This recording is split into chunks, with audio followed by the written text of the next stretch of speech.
Salut à tous, nouvelle vidéo aujourd'hui. Donc aujourd'hui, on va répondre à vos questions. Donc FAQ numéro 30, des photos, des questions liées un petit peu au début d'année.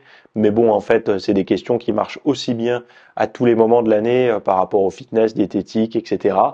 Donc ce sont vos questions que vous m'avez mis dans le formulaire anonyme ou bien que j'ai pu récupérer. Parfois vous me les envoyez par email et tout ça, donc je les mets moi directement dans le formulaire anonyme en fonction.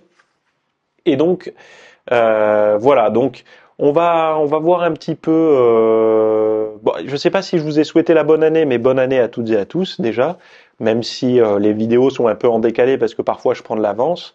Je vous souhaite à toutes et à tous une très bonne année 2025, donc qu'elle démarre sur les chapeaux de roue, avec beaucoup de bonnes résolutions que vous allez appliquer et que ben voilà que vous arriverez à tenir la forme encore cette année, ou alors que si c'est votre première année à tenir la forme, eh ben que ça prenne pour les 10, 15, 20, 30 prochaines années. Voilà. Donc on démarre avec la première question par rapport à la protéine, au jeûne et au réveil. Donc que penses-tu de la prise d'un checker de whey native au réveil dans le cadre d'un jeûne intermittent, sachant que l'entraînement est prévu en fin de journée? La whey est-elle idéale pour maintenir une glycémie basse ou y a-t-il une autre source de protéines plus adaptée? Donc déjà pour la deuxième partie de ta question, la glycémie basse, c'est pas forcément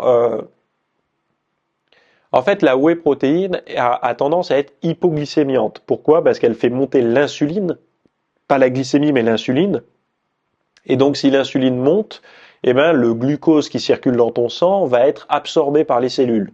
Donc, du coup, ça va faire baisser ta glycémie et donc tu peux avoir une petite hypoglycémie réactionnelle. Donc, quand tu dis est-ce que la whey est idéale pour maintenir une glycémie basse, en fait, elle va pas maintenir une glycémie basse, elle va créer une glycémie basse par sa simple prise. Ensuite, est-ce qu'il y a une protéine plus adaptée si tu n'as pas envie de faire d'hypoglycémie, parce que c'est pas agréable? La whey n'est pas forcément la plus adaptée. Mieux vaut utiliser la protéine totale ou la caséine, qui sont des protéines à digestion plus lente, qui t'éviteront d'avoir une forte sécrétion d'insuline et donc du coup de faire une hypoglycémie réactionnelle. Voilà. Ensuite, tu me dis que penses-tu de la prise d'un checker de whey au réveil dans le cadre d'un jeûne intermittent? Eh ben en fait, tu n'es plus euh, dans un jeûne intermittent. Puisque si tu prends de la protéine au réveil et que ta période de jeûne était par exemple du dernier repas du soir jusqu'au lendemain midi, si tu prends une protéine le matin, tu n'es plus en jeûne intermittent. C'est un petit déjeuner de substitution très léger à base de protéines, mais tu n'es plus en jeûne intermittent. Donc checker de whey au réveil et jeûne intermittent, non. Sauf si c'est ton petit déjeuner et qu'après tu jeûnes, je sais pas moi, de 15 heures au lendemain matin au petit déjeuner. Mais si ton jeûne c'est la matinée, ben, le fait de prendre une protéine en poudre, ça te fait sortir. En fait, tu romps le jeûne, quoi, tout simplement. Deuxième question, le développement des fessiers malgré la génétique. Alors la question c'est est-il possible de développer des fessiers plus généreux, malgré donc plus galbés, plus toniques et tout, malgré la génétique et la morphologie, ou bien ces facteurs limitent-ils les résultats? Alors c'est le cas d'une femme de 40 ans pratiquant le fitness et la course à pied. Alors on peut toujours augmenter le travail d'une zone musculaire à condition de ne pas rester borné aux exercices que tout le monde recommande pour cette zone.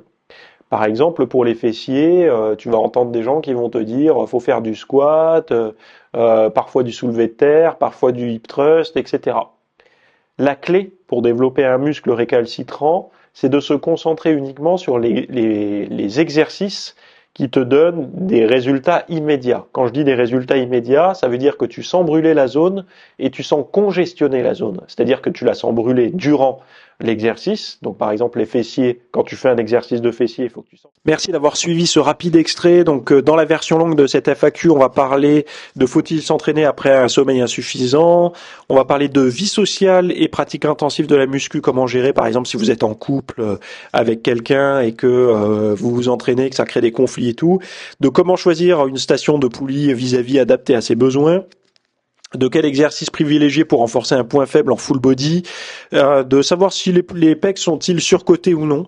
On va parler aussi de l'allulose, de la musculation à jeun pour la perte de poids, de surentraînement quand on a un métier physique et qu'on fait beaucoup de muscu. Est-ce que de prendre de la whey au réveil coupe forcément le jeûne intermittent, et de développer les fessiers malgré une génétique qui ne nous fait pas prendre des fesses. Voilà. Donc tous ces sujets, on va en parler en long, en large et en travers dans la version longue que vous retrouverez en note, en description de cette vidéo, juste en dessous. Soit vous avez un bouton, soit un lien pour cliquer et accéder à la version longue. Je vous dis à tout de suite de l'autre côté.